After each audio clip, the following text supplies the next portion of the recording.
Daddy chikombera munobohwa imimi. Seiko muchidai so?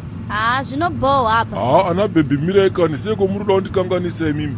Inga ndakudzewa nikare kare kungoti kungosvika kwedu chete ndobva ndagadzirisa zvinhu zvese zvamuri kuda maiziya. Alright kwacho daddy trip. Ndave kuda mota yangu ini. Makabvira kudhara muchindipromisa apa. Baby usadaro kani, don't worry, garisi rako ndinokutengera manje ndienda kusota waiziya. Right, iwe driver iwe. Yes, fucking boss. Ndinoda kuti uroye mota kakananga kuseri uko pamugoni roji waiziya. Then ndinoda kuti undiridziro kakamboka hansomani waiziya. Kaike kuti bhuku rangu remutemo kaikaika. Ita faster kanisati ndakanganwa waiziya. Okay boss, let me fucking pray it now. Saka boss makazi kudika nemari yangu kaika. Boss ka zvinezvi ka 1 million arati Jessica ripa $65. Hai mitsaga mani nda muchitafaninga swemi makakwana here mupfutseki mimi. Get away. Inda kana muchitange munhu akambotsvira mumba dhora akashama akabuda nepahwinde mimi anotambirisa vashandi ma-RTGS ndiani kana wakazvitarisa ndiri kutokupaka $2,000 nhasi chaichai kana wazogara mufana wangu. Yes boss. Mwari akuitire zvidhafu. Ndo zvandinoita izvozvozvo. Ana baby. Daddy trip. Ndiri kunzwa kaizwi riri kundidana ana baby vangu. Riri kuti daddy. Riri kunditi ndicharamba ndichipisa ka oh my god.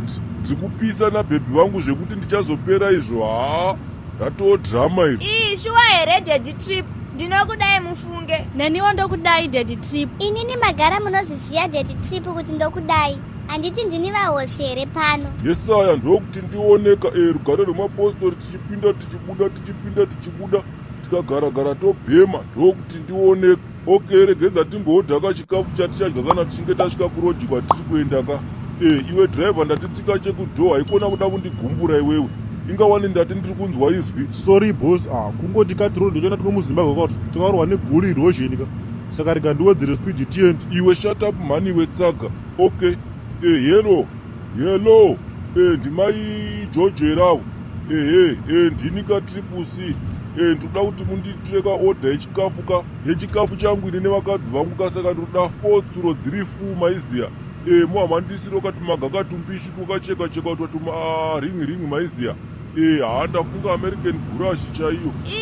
Tinoonakigwa nhasi vasikana. Tinozviruma rurimi. Ini ndatotakura matoothpick asikana. Handidi zvekuzozara nyama mumazino. Taurirai pasa na good baby vangu ka. Right. Toda kuti mundiitire futi ka order yemadomasi kakachekwa kuti maringi ka. Nemaonyeni futi acho mampishi akachekwa tuma ringi maiziya. Then ndinoda kuti mupeke karori remaporona ka. Ndakanzwa kaizwi richindiudza kuti ndicharamba ndichipisa maiziya.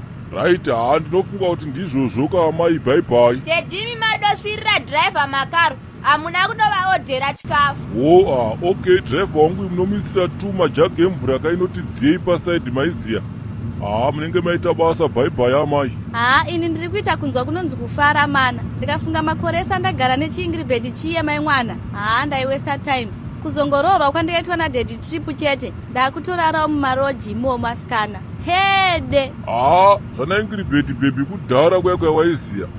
Ingawani ndakakuudza kuti uri kupisa zvekudaro ka. Zvekuti uchazopera zvatoo zvimwe zviya. Ini ndodoshaya kuti nechandaidopedzera nguva yangu ndichidodanana netuvanhu tudiki twakaita sanawo shomolichi.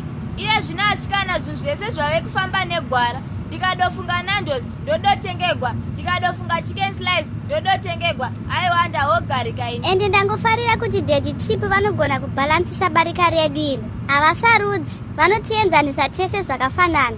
Ndokudai daddy trip. Neniwo ndokudai daddy trip. Neniwo ndokudai baba Oshomole. Ingrid ndaitomunyepera pai kuti ndiye baba waPythagoras. Imimi ndimi baba vake daddy trip. Hezve ndakarinzwa izwi kare chindizevezera munzeve mangu richiti madokwana mudhoni wangu waiziya. Saka ana baby nhasika tikunorara tese ka pasame bed kumugoni rojuko maiziya. Iwe mufana driver ka uri kuona pa next robot ava pokapo. Aiwa tinenge tatosvika pasaidi ipapo ndo patiri kuenda ka. But ukaita zvedzungu hauna kana sendi raunowana waiziya mfana wangu. Ma1 fucking boss. Rega ndiende kwacho haikona kuti kwacho kamfana wangu chizezviru cheda achidaroka. Indawo chitafaninga sei wewe. Ndochi chakadaro chinenge ngozi chocho. But boss, pamvura apa musi manonyanyira here boss. Iwe zvawapuwa nashe wako chitongogamuchira kandakanzwa izwi. Iwe chikombera muka apa wanzwa. Utseki mani iwe. Uri kurotomoka kuti chii papa. Uri kuti ndakanzwa izwi. Izwi reira wakanzwa iroro ukwane wewe. Baby, kondaratisa nhasi kudai so vakomanaka. Ndine guva randanga ndichifanirwa kuti tinochera kana 6 o'clock maiziya. Zuva risati rabuda, pakaipa. Ibvapa iwe, unobohwa sereki iwewe. Apa waita weti mumagumbeze futi. Zvaendwa izvi. Moroi wanhumi makasimba chere.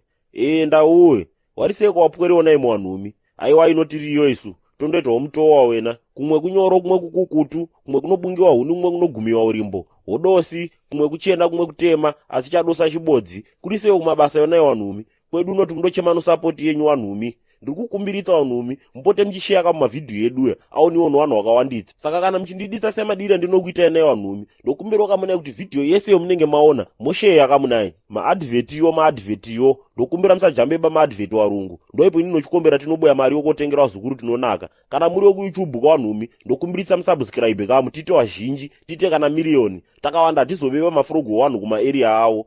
Ndizvozvo mabuja, ndokuditsai ende handichatuke vanhu baini mazuva ano. Hapana munhu endichambotuka baini. Ndizvozvo.